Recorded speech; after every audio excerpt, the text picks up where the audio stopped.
Hello, I'm Mike Heron from UAW Local 1853 in Spring Hill, Tennessee, and I'd like to take this opportunity to thank our members for all the feedback and the great response that we got from our first window on Spring Hill. We're about to do another update today, and again, please continue to provide us feedback and any questions that you may have that you'd like answered. Thank you. Mike, one of the questions that we had was on critical status. There's rumors out there that we're going to go critical status after the June shutdown. Is that true? That is absolutely false.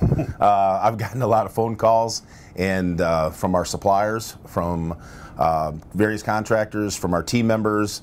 I've gotten multiple phone calls a day asking me about this critical plant status. And this is absolutely not true. The General Motors would not be putting on a third shift if the fact that we could meet the customer's need through the critical plant status process. So there's just no way that's going to happen. That money wouldn't be spent on adding a third shift and adding 700 people if we could meet the need with the current number of shifts that we have in the current number of people. So absolutely not. False. Good. All right, Mike, another thing, an update on the agreement. We know the agreement was ratified by everyone except Yes. Skilled Trades. Yes. Do you have an update on that? Skilled Trades just narrowly defeated that agreement or turned it down. It was 100 yes votes. It was 134 no votes.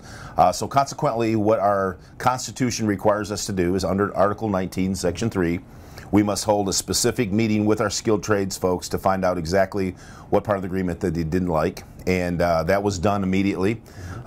We held meetings with all three shifts and had good turnout with our Skilled Trades members and got feedback from them. A lot of the issues, in fact, the majority of the issues were national agreement and stature. And you can't change a national agreement with a local agreement. So consequently, what happens under the Article 19, Section 3 proceedings is the contract is on hold until the Skilled Trades portion of that is dealt with. All of that information has been sent up north. In fact, the meeting that I had with the company after our Skilled Trades meeting was held with myself and our Regional Servicing Rep, Chuck Davenport. And then that was sent on to the International Union Skilled Trades Department in the International Executive Board, which several people call the IEB, is going to be meeting the week of May 14th. And so they'll take a look at the feedback that came out of those meetings. They'll take a look at the feedback that the company gave us in the meetings that we had with them, and then they'll make a ruling on what happens. We expect there to be an affirmative action that takes place, and so we'll go on from there. I'll receive a letter one way or the other on that during that week, and I'll share that with the team members as soon as we get that letter. Good, good. Now, what does that do for the attrition packages, not only for Skilled Trades, but for production? As you know, we were going to have a rollout for the grow-in portion for the Skilled Trades. There was a Skilled Trades retirement type of a grow-in that allowed them to retire at the end of it. It was really a 6-month inverse layoff that had a retirement at the end. That was going to be rolled out the Thursday right after ratification. Unfortunately, as a result of the no vote on the trade-specific portion, that did not get rolled out. And since that time, we've announced a third shift. So now we went from a situation of where there was allegedly some excess trades to the point where now we certainly don't have excess, and we're looking on basically looking at how we're going to fill the requirements that we've got for a third shift now with our Skilled Trades folks. So it obviously puts that in peril. We are having discussions with the corporation about that and what we're going to do. There still is a belief that there's some extra tool and die folks here at this plant. It's obviously the union does not subscribe to that theory. However, that's what the company feels.